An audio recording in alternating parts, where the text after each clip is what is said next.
ahí están las mujeres. Por eso digo, yo creo que, insisto en lo que dije, pocas dimensiones de la actividad humana tienen tan alta segregación todavía como el mundo de los deportes. Insisto en eso. Si se observa bien qué pasa en un laboratorio, por ejemplo, de biología molecular, ustedes van a encontrar muchísimas mujeres. No estoy diciendo que estén todas reconocidas, eso no. Lo que estoy diciendo es que están, y tienen que aparecer. Pero es evidente que esa segregación ha sido muy impregnada en el inicio. Porque, a ver, voy a volver sobre algo. Astronomía. En astronomía siempre ha habido muchas mujeres, no reconocidas, pero hay una famosa, Carolyn Hess, que tiene como 16 cometas que no se descubrió. Y bueno, finalmente, pero algo ocurre, hay un reconocimiento.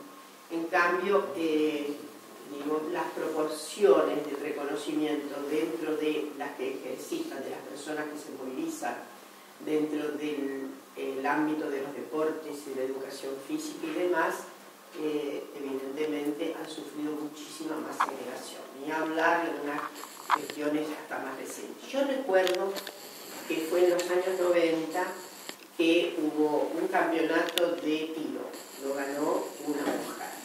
Ustedes saben que no le quisieron dar el reconocimiento. En ese momento éramos feministas, pero no teníamos el ni una menos, por ejemplo, ¿no? Pero fue gravísimo. Ustedes saben que no se lo dieron, no le dieron el premio a la mujer. En otros lugares ha habido historias gravísimas, ¿no? El caso de la famosa India, ¿no? Que la cuestionaron, ganó, que 100, 200 metros, ¿no? La velocista. La velocista. Sí. Le cuestionaron... Hacía testosterona. Exactamente. Entonces, en fin. Yo les voy a contar una historia. ¿Qué significa esto? Que primero, que esta tardanza del reconocimiento está muy... quiere decir, estuvo muy autorizada médicamente. Esto es lo que quiere decir, estuvo muy autorizada. De la misma manera que los médicos en el siglo XIX recomendaban que las mujeres no fueran a estudiar matemáticas o física porque embarazaban sus ovarios, como decía el doctor Carr, se pensaba que el ejercicio de determinada actividad física vulneraba la condición de feminidad, ¿no? La desorientaba. Y no solamente esto, y si las mujeres practicaban, hacían una práctica, ahora y se hacía una práctica respecto de un deporte, directamente iba a haber una masculinización horrible, espantosa e intolerable. Desde luego, en los deportes, la intolerancia es notable, porque el deporte ha habido una experiencia larga, como decía, de seguro, hay mucho trabajo que demuestran, ¿no? Las afinidades eróticas, pero a raya se ha mantenido la idea conflicto, una segregación respecto de la sexualidad a raya como en pocos lugares. Entonces, es un ámbito, me parece, que todavía nos da la posibilidad de enorme cantidad de trabajos de investigación. No tanto para descubrir por qué, sino cómo todavía hay tanta, yo diría, tan fecunda enjundia respecto de lo que es para niñas y lo que es para niños. Acabo de ver a María. Bueno, una cuestión. Todavía hoy hay escuelas, inclusive escuelas privadas, en donde se ensayan, yo no digo tanto deportes diferentes, porque por ejemplo básquetbol, sí, el básquetbol es para varones todavía dominantemente, le digo el vóley. El vóley tiene una cierta tradición de cogénero, ¿no? ¿Por qué? Es notable, no sé bien por qué, pero vóley, primero, el vóley era, no sé si hay alguien que pueda narrar cerramos la escuela, cómo fue el vóley. Pero el vóley en la Argentina tiene muchísimo que ver con una cierta expresión, a ver, está a mitad de camino, es una posibilidad en donde haya equipos de varones y mujeres. No, sí, por supuesto, hoy día estamos con vóley femenino, vóley masculino, pero en la vida social es muy común que se armen equipos mixtos. Yo creo que además tiene mucho que ver con la experiencia de algunas instituciones formativas, por ejemplo, que hacían experiencias de coeducación. Me refiero inclusive a algunas escuelas confesionales, ¿no? O algunas liturgias de entretenimiento que prohijan efectores, por ejemplo, religiosos. Digo, tertulias en alguna institución religiosa. No hay ningún problema en que haya equipos de varones y mujeres, ¿no? Igual tenemos que indagar esto. Por supuesto que si hay una escuela sola destinada para niñas, aunque hay coeducación, sí decimos. Ahora, en relación a lo que se piensa del vóley, hay un corrillo de que no es un deporte de oposición directa. Entonces, al tener una red que divide, podría pensarse que ayuda a la coeducación. Ese es uno de los más cerraditos, digamos, simplistas fundamentos. Y después lo otro también tiene que ver porque el vóley le viene bien a la integración de las clases. No es tan clasista como el rugby y no es tan popular como el fútbol. Entonces es ese digamos, caballito de batalla de la transición de la educación física. Claro. Como para hacer está más asociado a una cierta manera de alianza social. Sí, es un... en fin, por otra parte no es tan brusco, no se revela con una necesidad de potencia, se requiere sobre todo habilidad, ¿no? Y demás. Entonces, porque ahí está, bueno, no dijimos algo, pero que ustedes lo saben muy bien, están también las ideas de las potencias, de las debilidades congénitas, de toda una suerte de, yo insisto que son manifestaciones que vienen del lado médico-fisiológico mucho más que de lo que viene de este lado, pero ha habido una plasmación notable de esos contenidos científicos a la práctica deportiva. Sí, yo me voy a referir ahora, sí. A mí me parece también, con el tema del vóley, pensando, es lindo escucharlo porque me hace pensar cosas que no había pensado antes. Pero con esto del vóley que decís, el vóley cuando llega a Argentina lo trae la Asociación Cristiana de Jóvenes. Sí, por eso me nombré. De alguna manera, como que da la venia, ¿no? De que pueda ser jugado por varones y mujeres, ¿no? Cuando digo de confesiones, les cuento. Porque lo sé por vida propia.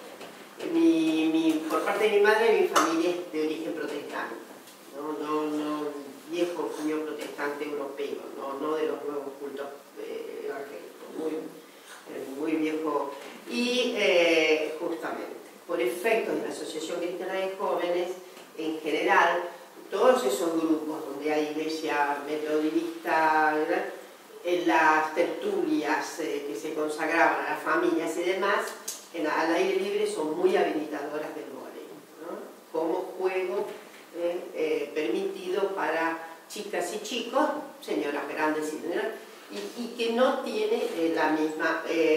no había pensado tanto en la cuestión de la tenaz oposición, ¿no? Lo mismo el tenis. El tenis fue... Obviamente el tenis se juega, desde luego, se juega homogámicamente, pero lo que quiero decir, salvo ocasiones en que hay... la verdad es que también el tenis fue muy habilitado, también por grupos sociales, clases medias altas. Después el tenis se popularizó extraordinariamente, yo diría desde los 80 para acá, ¿no? El tenis se practica de manera muy popular, pero no era el condimento. Sí, es notable. El tenis también podemos encontrar relaciones étnicas con algunos grupos de deportes, ¿no? El tenis tiene en general, donde había habido alemanes, donde había, se practicaba el tenis, en fin.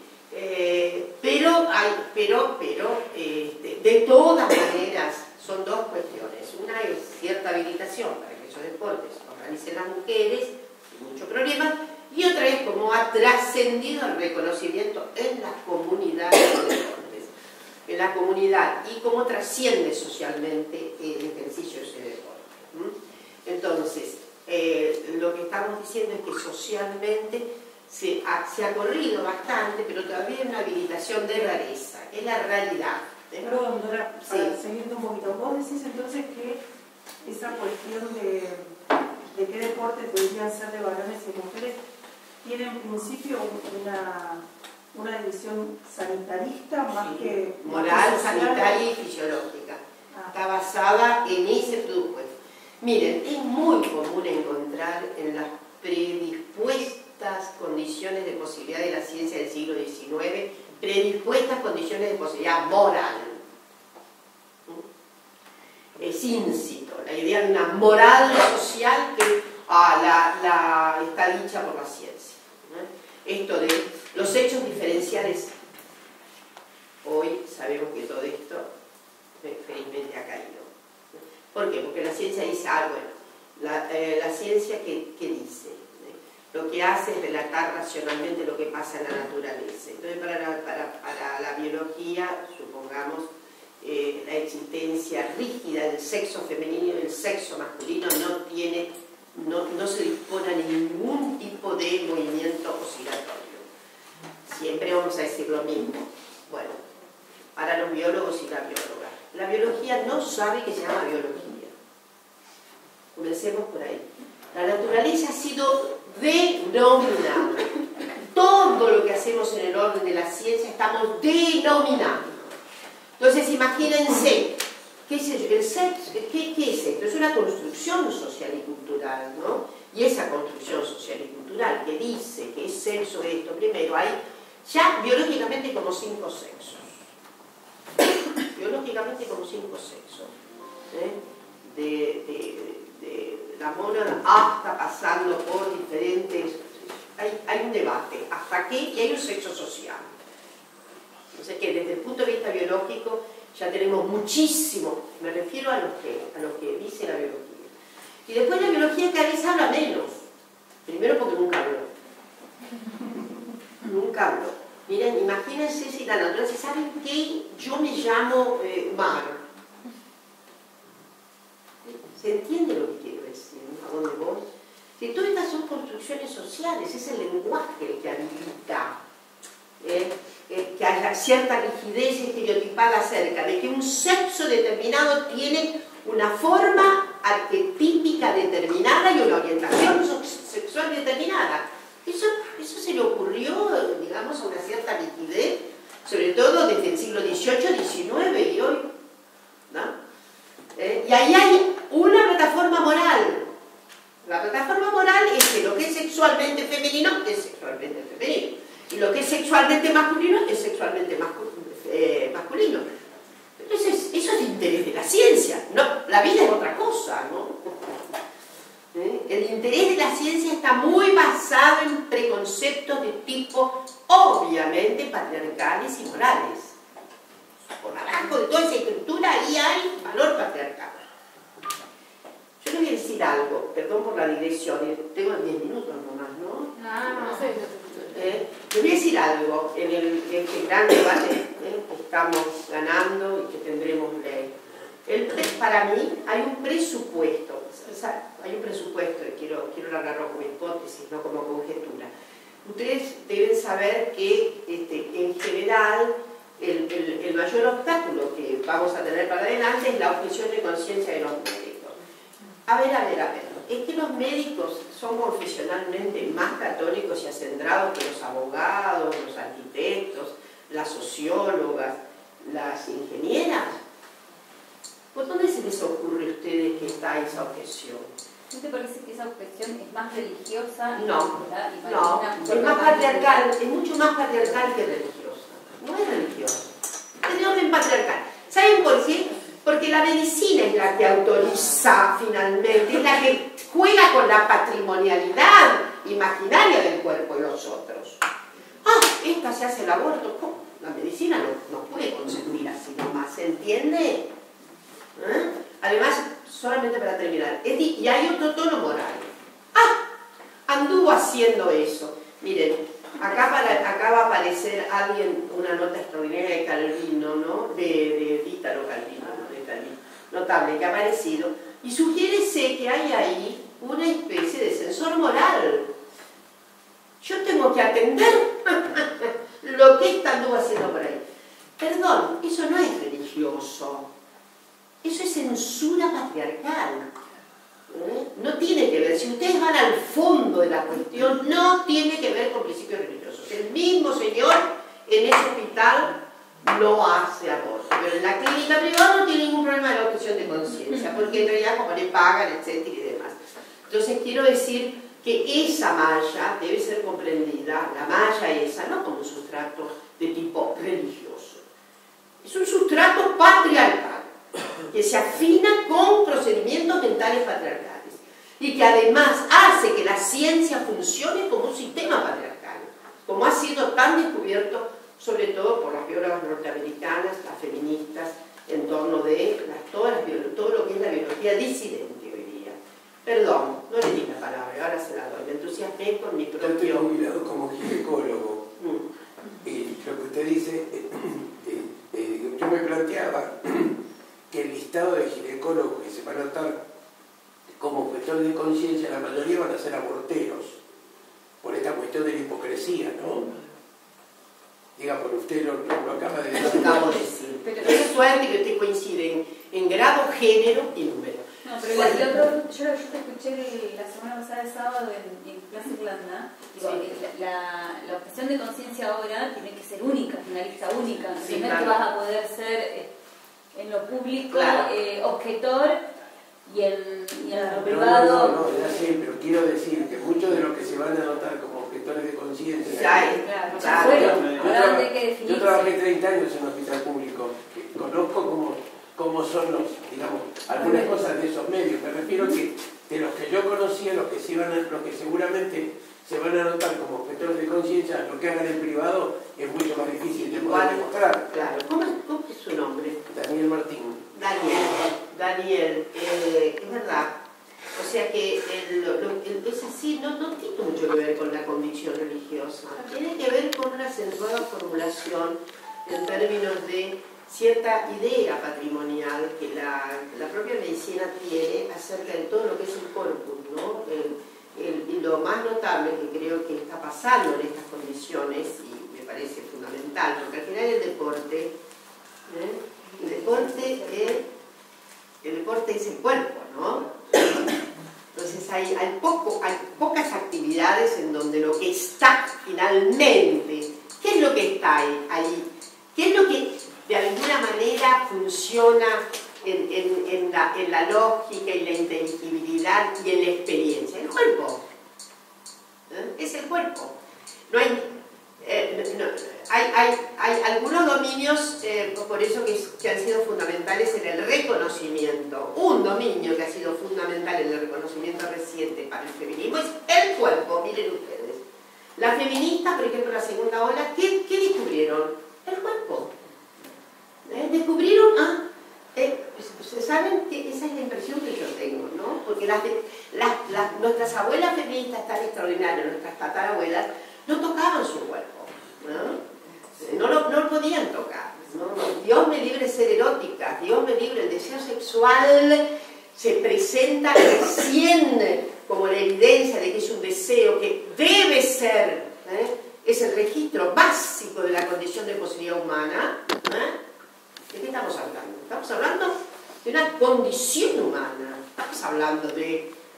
Porque a menudo, permítanme decir, se trabaja justamente porque en algunas mentes se trabaja la cuestión del derecho al aborto efectivamente como una situación de caída en alguna situación irregular humana, ¿no? Por eso hay que ir adelante. Y en otras cuestiones, en otras dimensiones, esos discursos refractarios, es que no hay consideración, obviamente, de la sexualidad activa. Entonces, por donde fuere, hay algo que no da cuenta de la condición humana en su posibilidad de autonomía, de disfrute y de goce. Lo cierto es que miren qué ha ocurrido históricamente también. El deporte, cuando yo digo Paul Robben instala el deporte porque le parece una dimensión del conocimiento y también una dimensión interesante para controlar, que no sabía de las pulsiones porque todavía no estaba Freud, ¿no? Pero sabía que había algunas cuestiones. Yo les cuento algo. En la experiencia de la llamada Viena Roja, Viena estuvo con gobiernos socialistas, María Elena lo sabe muy bien, durante los años 20. Fue una gran experiencia de la socialdemocracia. Y la socialdemocracia hizo reformas muy notables en Viena, años 20. Años muy importantes, 22, 23, 24, la Viena estuvo bajo el gobierno socialista. Entonces ahí se incorporaron. Hubo una gran prédica a favor de los deportes, como un elemento nocional que debía alcanzar a todas las clases populares, a todos los sectores populares, etcétera, etcétera. Por supuesto, no se privaron de niñas y niños por separado. Y eso sí, había casi obligaciones, todas las escuelas tenían que hacer una parte de su tarea, sobre todo la escuela media, al aire libre, etcétera, estimulando picnics, etcétera, y mucho deporte. ¿Para qué? Era gracioso. Hay un autor muy interesante que dice, ¿por qué? O sea, Viena ya estaba claro lo que había dicho Freud, ¿no? Ustedes saben que Freud, entre sus notas más, valga la redundancia, en sus notas subrayadas nos dijo que el niño era un perverso polimorfo. Y por eso, porque tiene pulsiones. Entonces, los vieneses, las vieneses, habían hecho una construcción interesante de vida con mucho deporte para disuadir las pulsiones. Mucho deporte para disuadir las pulsiones, como un elemento yo diría, de regulación de pulsiones. Es muy interesante lo que ocurrió en materia de deportes en aquel momento. Y finalmente quiero contarles unas historias sobre las que yo trabajé, que son las mujeres en la aviación argentina, ¿no? Y muy apasionante el grupo de las aviadoras, ¿no? Primero, es interesante saber que ya cuando había globos y todo lo demás, había algunas mujeres pobres. Una se murió en Francia, finalmente su globo fue a caer. Algunas se animaban a esas embestidas rarísimas, ¿no? Completamente bizarros de subir a los famosos globos, ¿no? Después, otra, hubo un grupo, una muy interesante en Francia, otra. En Francia fue interesante cierta perspectiva, creo, mayor asiduidad de mujeres que fueron a hacer algún tipo de experiencia con o globos o subirse a aviones. Ustedes saben que los aviones tenían tal vez muchísima debilidad, muchísima labilidad, eran de mucho riesgo, eran muy comunes los accidentes, hasta que se fueron perfeccionando estas notables máquinas, ¿no? Bueno, yo trabajé en la Argentina las dos figuras. Hay muchas mujeres que obtuvieron su carnet de aviadora, muchas, no son poquitas. Algunas las obtuvieron más recientemente, en los años 60, 70, se ampliaron más. Pero lo notable es que desde el principio del siglo, 1907, 8, 9, hay registros de carnet. Había que hacer un curso para poder. En general lo hacían por deporte, ¿no? No era para ninguna cuestión profesional, ¿no? Y trabajé, yo creo que ustedes la conocen, una de las primeras aviadoras que felizmente no murió en ningún accidente, ¿no?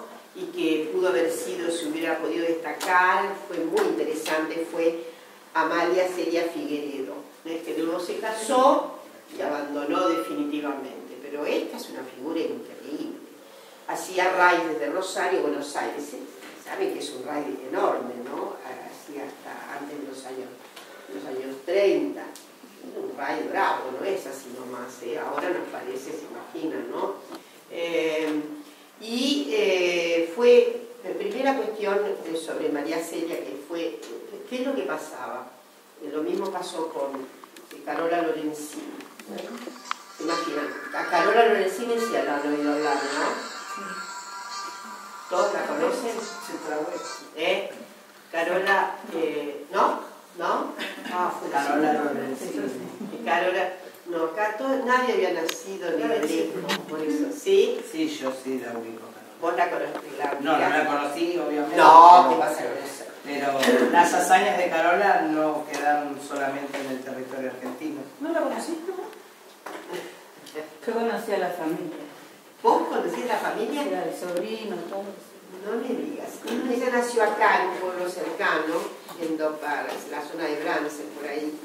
Y fue una de las primeras muchachas que en su pueblo anduvo en automóvil, etc., ¿no? La historia de Carola, a ver si tengo por acá, había separado, ahí está. Miren, voy a contarles que Jorge Newbery, pobre, que murió, un gran precursor de la actividad aérea, justamente, pobre, se ha dicho que, un momentito, donde las tengo porque quiero contarles lo de Carola, es muy interesante. Carola hizo todos los deportes que se pueden imaginar. Carola hizo todo. Llegó a ser campeona de natación. Acá está una foto de ella, ¿ven? ¿Se ve por ahí? Pongan Carola Lorenzini. Inclusive hizo una pequeña actuación cuando Borcoste, que había hecho aviación, la lleva a hacer un poco de cine. Se enamoró de una muchacha española, se ha dicho. Bueno, lo cierto es que Carola, les voy a 1941, miren, el caso es el siguiente. Carola, que tenía un foque, llegó a ser una estampilla del Correo Argentino recientemente, en 2001, como un homenaje extraño.